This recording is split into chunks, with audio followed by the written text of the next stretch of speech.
नमस्कार, मैं हूं मनोज सैनी। आईएनडी इंपैक्ट में आपका स्वागत है। मुद्दा है परंपरा बचेगी या टूटेगी।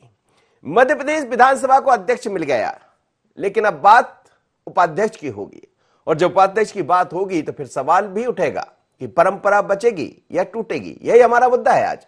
लेकिन ऐसे तमाम प्रयास होना चाहिए जिससे परंपराएं कायम रहे।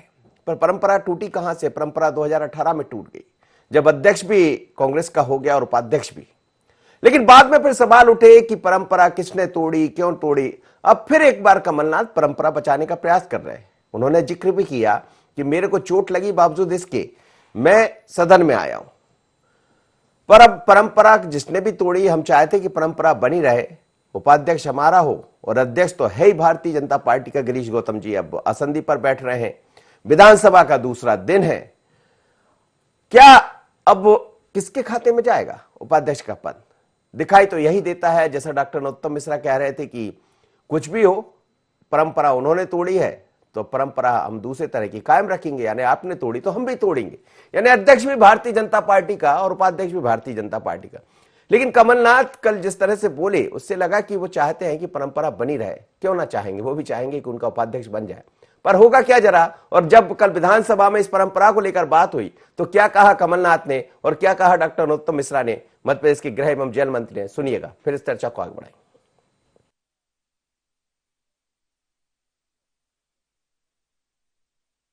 मुझे इस बात का दुख है कि पिछले अध्यक्ष के चुनाव में परंपरा के विपरीत भारतीय जनता पार्टी ने उम्मीदवार खड़ा किया था। परंपराएं बड़ी मुश्किल से बनती है और परंपरा हमेशा रही है कि अध्यक्ष सरकार का रहता है और उपाध्यक्ष विपक्ष का रहता है। ये परंपरा उन्होंने तोड़ी, इसलिए हमें डिप्टी स्पीकर का, उपाध्यक्ष का चुनाव करवाना पड़ा। नहीं तो हम नहीं करते, हम परंपरा का पालन करते हैं।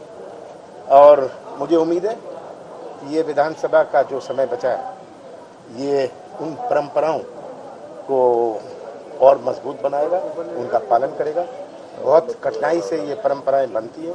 ये हमारी प्रजातंत्र की नींव है। ये सदन हमारे प्रजातंत्र की एक बहुत बड़ी नींव है और ये नींव में इस विधानसभा में और मजबूती विधायक दल की बैठक में आज तय करेंगे। ये परंपरा कांग्रेस ने डाली है। पिछले सत्र में व्यक्तिगत रूप से भी और हाउस में भी हमने निवेदन किया था सार्वजनिक रूप से कि विपक्ष का पद हमारे पूरे कार्यकाल में कांग्रेस पर रहा। उपाध्यक्ष का पद, आप भी उपाध्यक्ष का पद हमें दो, उन्होंने नहीं दिया। परंपरा उनने तोड़ी है, नई परंपरा डाली है, हम निर्वहन करेंगे। चलिए, तो बहुत क्लियर है जैसा कमलनाथ कह रहे थे। लेकिन उस समय भी कमलनाथ जी सोच लेते थोड़ा सा, जब सरकार आपकी थी उस दौर में, यदि ये पद दे देते भारतीय जनता पार्टी को, शायद ये परंपरा आज फिर जुड़ जाती। लेकिन परंपराएं टूटती है, बनती है, एक बार फिर मौका है। तो क्या भारतीय जनता पार्टी बड़ा दिल करेगी और उपाध्यक्ष का पद कांग्रेस को देगी?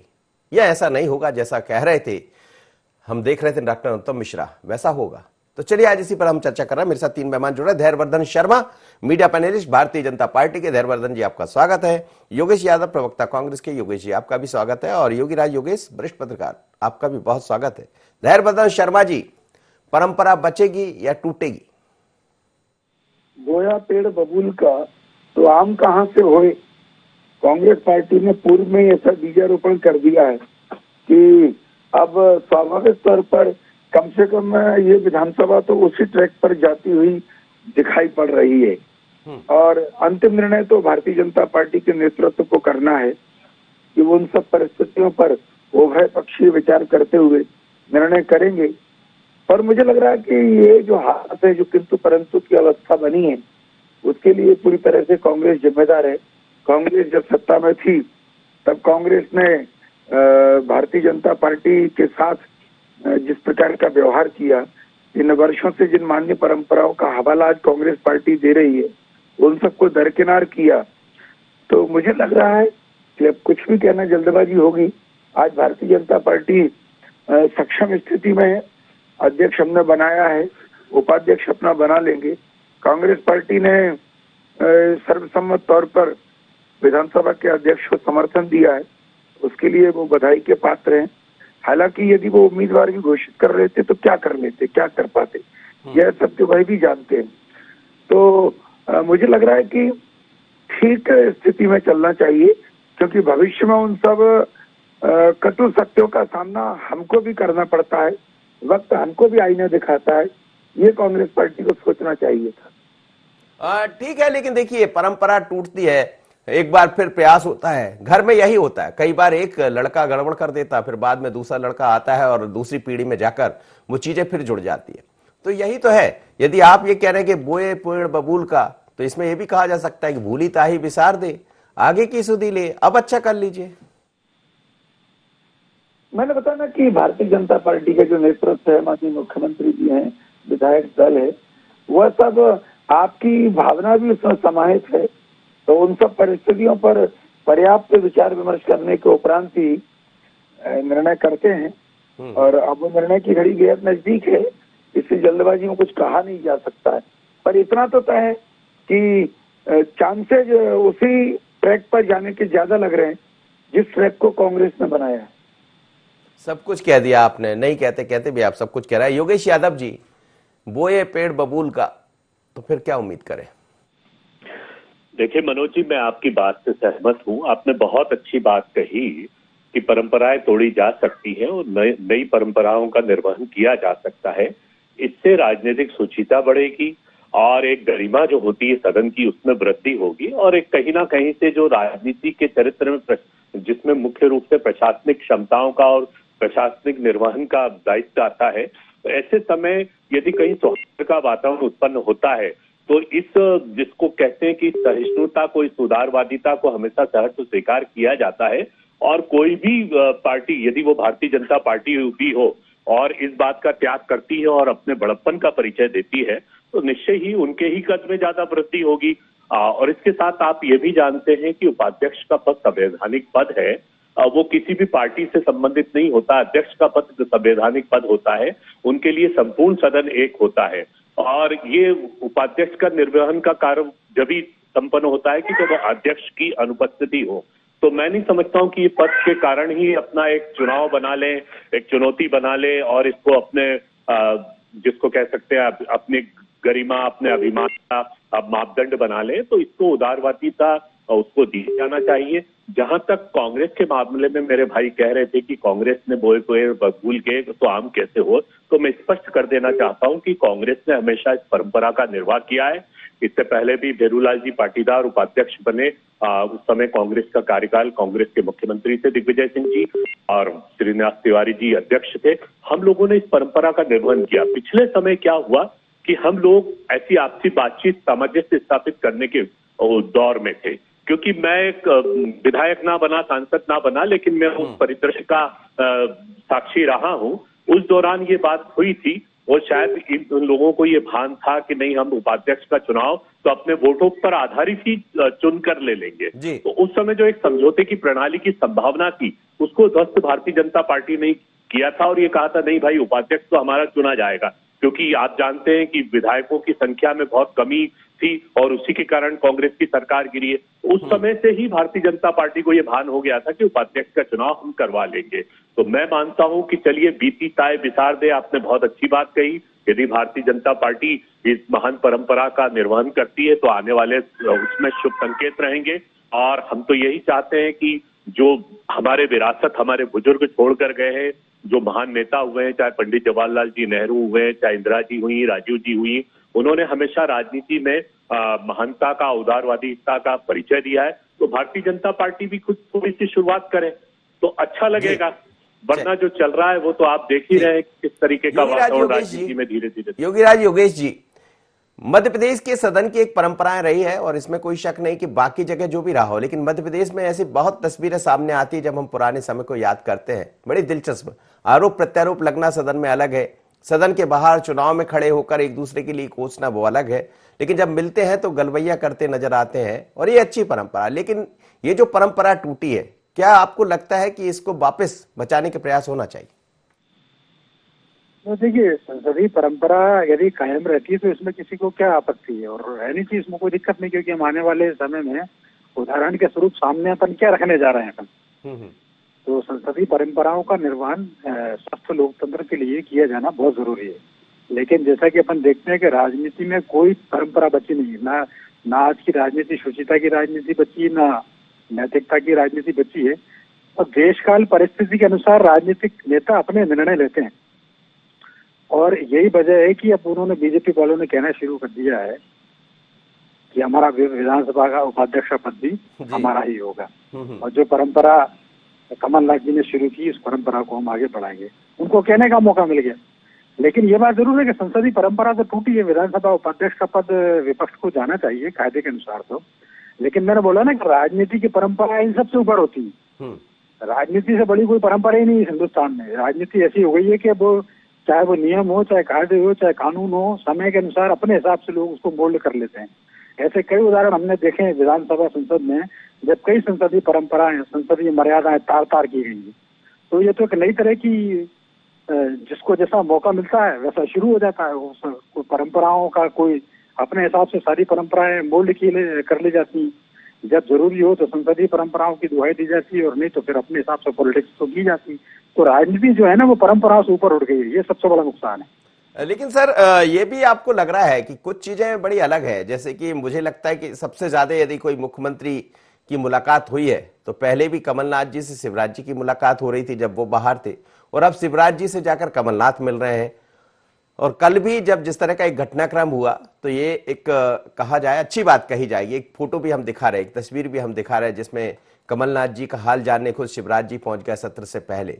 तो ये भी किया जा सकता है। इसमें मुझे लगता है कि रास्ता तो दिख रहा है। नहीं, बिल्कुल किया जाना चाहिए। मैंने तो पहले भी कहा है कि संसदीय परंपरा यदि कोई शताब्दियों से चली आ रही है, ठीक है, यदि 2 साल पहले टूट चुकी है वो परंपरा, तो हम एक जो एक स्टैंडर्ड सेट है एक संसदीय परंपराओं का, उसका निर्वहन करने में कोई दिक्कत नहीं है। और मैंने कहा ना कि लेकिन राजनीति इतनी ऊंची हो चुकी है कि कोई उसके आगे कोई परंपराएं नहीं होती, कोई मर्यादाएं नहीं होती। सब अपने हिसाब से जहाँ जिसका सुविधा का संतुलन अब ऐसा हो गया है, यदि अपने पक्ष में दिखाई देता है तो सारी मर्यादाएं, सारी चीज तार तार हो जाती है। जहाँ तक आपने कहा कि कमलनाथ, दिग्विजय सिंह, कमलनाथ और शिवराज सिंह चौहान जी की आपने संबंधों की बात की है, तो संबंध तो निभाना ही चाहिए। वो पक्ष विपक्ष वो अपनी अलग राजनीति है, पार्टी पॉलिटिक्स की राजनीति एक अलग है।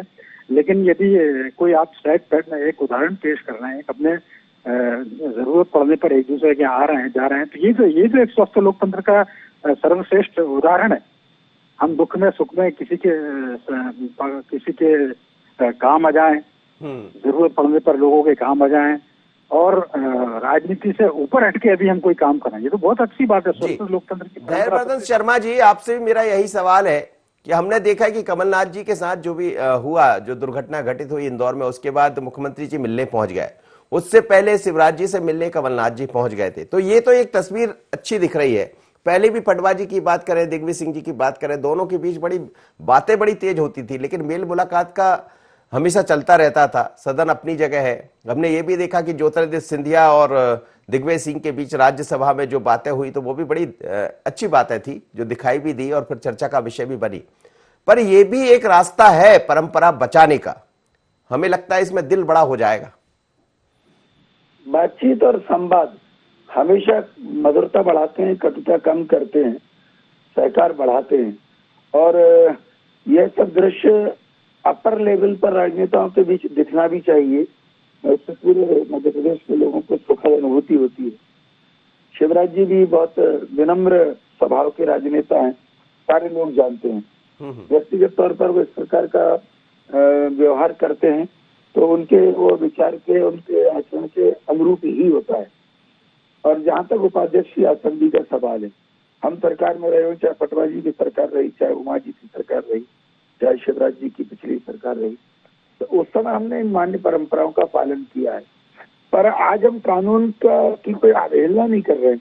ये कानून नहीं है, ये सौहार्द का प्रतीक है कि विधानसभा को मिलजुल कर चलाने के लिए एक प्रारंभिक दौर में ही अध्यक्ष और उपाध्यक्ष का उभय पक्षीय सर्व स्वीकार्य समझौता जो होता था, तो वो एक हृदय से स्वीकारी गई एक परंपरा है। भारतीय जनता पार्टी भी इसमें विश्वास करती है।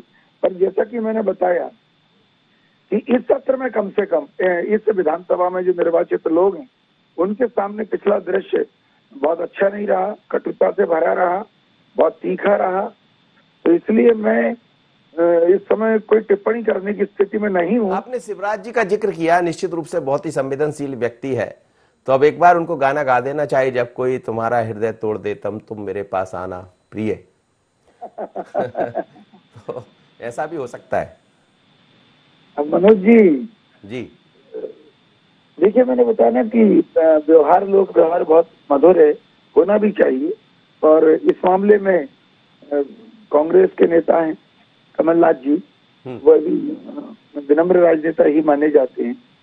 और मेरा इतना सा कहना है कि चूंकि विधानसभा का मामला है, तो भारतीय जनता पार्टी का जो विधायक दल है, हमारा जो नेतृत्व है, हमारे जो मुख्यमंत्री जी है, वह सब मिलकर के इन सब परिस्थितियों पर विचार कर रहे हैं। जो कांग्रेस का प्रस्ताव है, कांग्रेस की भावना है, वह भी उस विचार में शामिल है। आप लोग और मनोज जी, आपके साथ साथ योगी राज जी भी जो बात कर रहे हैं, ये सब चीजें सबके ध्यान में है। और उसके बाद अंततः निर्णय वही होना है जी, जो सबकी राय होगी, पंचों की राय। सबकी राय तो, पंचों की राय तो दिखाई दे रही, मतलब नहीं बचेगी परंपरा। मैंने बताया ना कि कुछ जल्दबाजी में कहा नहीं जा सकता है जी, क्योंकि उदाहरण पिछला ठीक नहीं है। योगेश जी यादव जी, सवाल यही है कि कहाँ टूटती है कहाँ बनती है, लेकिन कभी कभी ऐसा होता है कि आखिर बन जाना चाहिए परंपराएं। अब परंपरा पर अब बात हो रही है, पर हमने देखा है कि देश और प्रदेश, ऐसे कई जगह, कई स्थान, कई ऐसी विधानसभाएं देखी है, वैसा दृश्य कम से कम मध्य प्रदेश की विधानसभा में देखने को नहीं मिला। कुछ चीजें जरूर, जैसे कि हमने देखा चौधरी राकेश सिंह, एक पल में सब कुछ बदल गया था, और आज वो कहाँ है ये भी हम देख रहे हैं।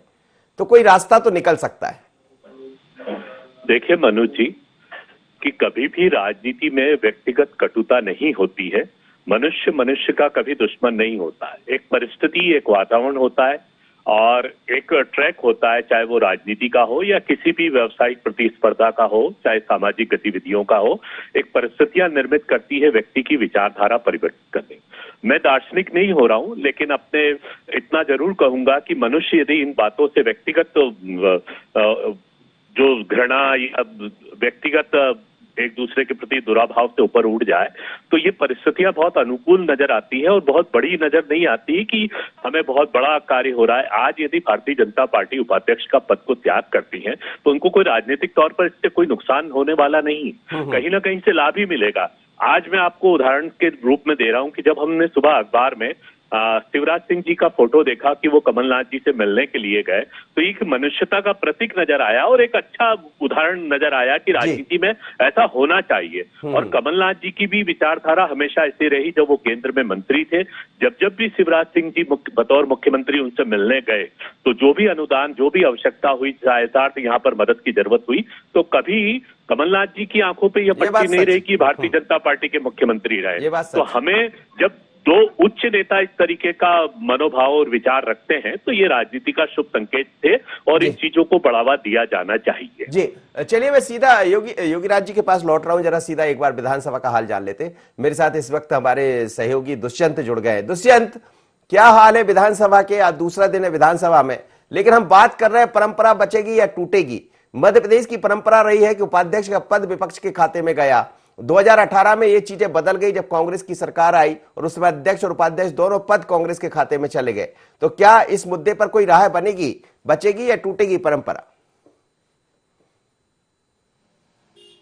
देखिए, अब बनेगी या बचेगी ये तो खैर आज दिन भर में साफ हो जाएगा, लेकिन ये जरूर है कि जिस तरीके की परंपरा मध्य प्रदेश विधानसभा में शुरू थी, अब उस परंपरा को एक बार फिर से बनाए रखने का प्रयास यहाँ पर दोनों दलों द्वारा किया जा रहा है। हालांकि उपाध्यक्ष पद को लेकर अगर बात की जाए तो उपाध्यक्ष पद को लेकर कई ऐसी बातें भी सामने आई हैं, जिसमें ये भी कहा जा रहा है कि जिस तरीके से अगर विधानसभा अध्यक्ष पद का जो पद पर कहीं ना कहीं एक ब्राह्मण नेता को वहां पर स्थापित किया गया है, तो कहीं ना कहीं अब जो उपाध्यक्ष पद होगा वो कहीं ना कहीं ओबीसी के जा आदिवासियों के लिए सुरक्षित किया जा सकता है। तो कहीं ना कहीं ये जरूर माना जा रहा है कि जो 2 से 3 नाम ऐसे भी हैं बीजेपी में जो लिए जा रहे हैं। हालांकि तरीके से अगर खुलकर इस पर बात की जाए तो ये जरूर है कि सिहोरा से विधायक हैं नीना मरावी, उनका नाम भी इसमें लिया जा सकता है, क्योंकि महिला भी हैं और जिस तरीके से वो आदिवासी क्षेत्र से भी आती हैं और आदिवासी विधायक भी हैं, तो उनको बीजेपी से बनाया जा सकता है। वहीं अगर एक लोधी का भी नाम लिया जा रहा है, तो हालांकि अभी ये साफ नहीं हो पाया कि कौन से लोधी होंगे, लेकिन लोधी विधायक का भी नाम लिया जा रहा है कि उपाध्यक्ष उनको बनाया जा सकता है। लेकिन जिस तरीके से कांग्रेस की बात कर जी, चलिए बहुत बहुत धन्यवाद दुष्यंत आपका, फिर लौटेंगे आपके पास। योगीराज योगेश जी, नाम कई लोगों के चल रहे हैं और ये भी सच है कि अभी गिरीश गौतम जी को बना दिया है, संसदीय कार्य मंत्री भी मिश्रा जी हैं, तो क्या ये माना जाए कि ये पद किसी और व्यक्ति के पास जाएगा जो एससी से हो या एसटी से? नहीं, बिल्कुल सही बात है। वो बीजेपी अपने हिसाब से तय करेगी कि किसको सेट करना है, किसको उपलब्ध करना है, क्योंकि सबसे बड़ी समस्या तो बीजेपी के सामने ही है। उनके पास इतने सारे लोग हैं कि वो तो चाहते हैं कि कहीं ना कहीं से एक एक पद मिल जाए तो किसी न किसी को सेट कर दिया जाए। तो इसीलिए तो वो इसी भी हाल में विधानसभा उपाध्यक्ष पद कांग्रेस को नहीं देना चाहते, क्योंकि जिस तरीके की मारामारी मची हुई है, तो कम से कम एक आदमी उनका उसमें सेट हो जाएगा। वो महिला हो, लोधी हो, ओबीसी हो, दलित हो, को तो वो सेट करेंगे। कांग्रेस में भी हिना कांबरे को उन्होंने उस समय विधानसभा उपाध्यक्ष बनाया था। तो ये भी किसी ऐसे तलाश करेंगे जिससे उस वर्ग की जितने भी लोग उन सबको संतुष्ट किया जाए। कुछ क्षेत्रीय संतुलन जो गड़बड़ा रहा है उसको ठीक किया जाए। जैसे विंध्य से उन्होंने अध्यक्ष बनाई इसलिए कि विंध्य से विरोध के स्वर ज्यादा उठ रहे थे। बात ये भी हो रही थी कि उपाध्यक्ष पद हो सकता है निमाड़ में से किसी को मिल जाए।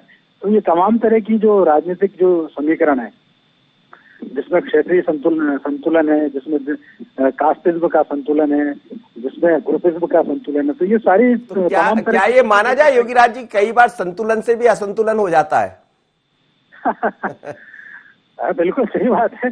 मैंने तो पहले भी कहा है कि देखिए राजनीति तो संभावनाओं का खेल है और राजनीति में क्या कुछ कब घटित हो जाए कुछ आप कह नहीं सकते। अंतिम समय तक क्या निर्णय हो जाए ये कह नहीं सकते। और स्वस्थ परंपराओं की जहाँ तक बात है, अभी योगेश यादव जी जिक्र कर रहे थे, मैं इससे भी पहले की बात का जिक्र करता हूँ। आपको याद होगा अटल बिहारी वाजपेयी ने यही श्रीमती इंदिरा गांधी जी को दुर्गा का अवतार कहा था।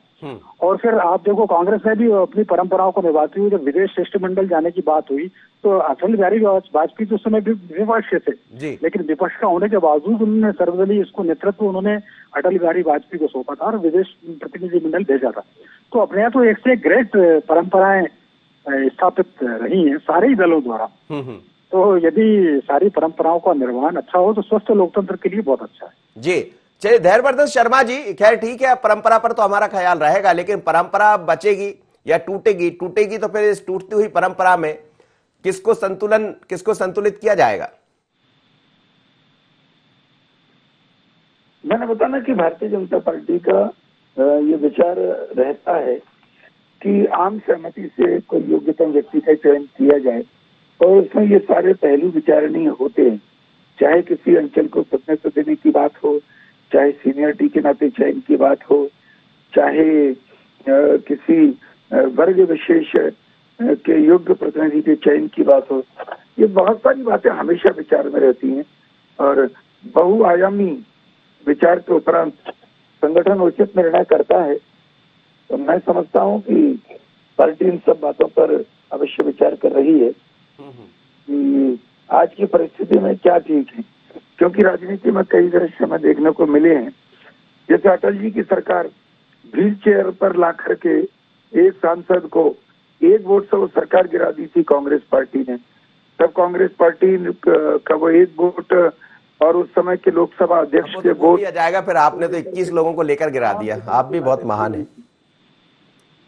तो मुझे लग रहा है कि इन सब चीजों का अतीत में क्या क्या घटना हुई, वर्तमान क्या है, भविष्य में क्या ठीक होगा, इन सब बातों का विचार अवश्य खुद राजनेता करते हैं। विद्वान लोग होते हैं, अनुभवी लोग होते हैं। योगेश यादव जी, अब वो तो नजर आ रहा है कि यार होगा क्या, क्योंकि कमलनाथ जी का बयान अपनी जगह है, नरोत्तम मिश्रा जी अपनी बात कह रहे हैं, उसी को धैर्यवर्धन जी आगे बढ़ा रहे हैं, तो लगभग ये तय है कि उपाध्यक्ष भी, क्योंकि कई बार सत्ता में आने के बाद संतुलन की बात बहुत हो जाती कि फलाने क्षेत्र को साधना है, संतुलन बच जाएगा, एक व्यक्ति को जगह देना, एक व्यक्ति को देने से निर्माण ठीक हो जाएगा, ऐसी चर्चा भी चलती रहती है। ये भी बड़ी दिक्कत पैदा कर देती कभी कभी। देखिए मनोज जी, इन सब बातों के लिए राजनीति से ऊपर उठकर सोचना बहुत आवश्यक है।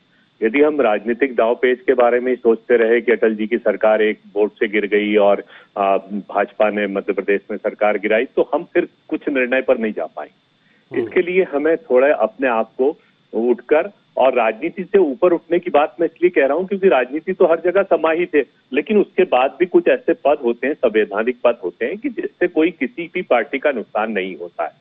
यदि कांग्रेस को भी वो पद मिल जाएगा तो उपाध्यक्ष के रूप में जो कांग्रेस के रहेंगे, वहां पर उपाध्यक्ष के आसन पर बैठेंगे, तो वो तो वही करेंगे जो सदन की कार्रवाई के लिए किया जाता है। वो कांग्रेस के प्रवक्ता के रूप में तो कार्य करेंगे नहीं। तो इस तरीके से यदि हम राजनीति में थोड़ा सा ऊपर उठकर सोचेंगे तो निश्चय ही एक बहुत अच्छा संदेश जाएगा। और मैं अभी भी अपेक्षित हूं, आप कुछ भी कयास लगाएं, आपके जैसे भी अनुमान हो, मुझे ऐसा लगता है कि भारतीय जनता पार्टी इसमें आमंत्रित करेगी कांग्रेस के प्रतिनिधियों को और उपाध्यक्ष के चलिए सर, बहुत बहुत धन्यवाद आप सभी मेहमानों का। अब ये तो होगा, खैर एक अपेक्षा, एक उम्मीद सबको लगाना चाहिए। हम भी यही उम्मीद लगाते हैं कि जो परंपरा यदि टूट भी गई तो उसको बचा लेना चाहिए, यही बड़ा दिल होता है। लेकिन कौन दिखाएगा बड़ा दिल? आजकल तो दिक्कत यह है कि संतुलन बिठाना भी बहुत जरूरी है, और जब संतुलन बिठाने की बात होने लगती है तो फिर परंपराएं टूटती है। बचेंगी कहां से? परंपरा बचेगी या टूटेगी? नजर रहेगी इस पर। दीजिए मुझे इजाजत, बने रहिए i24 पर।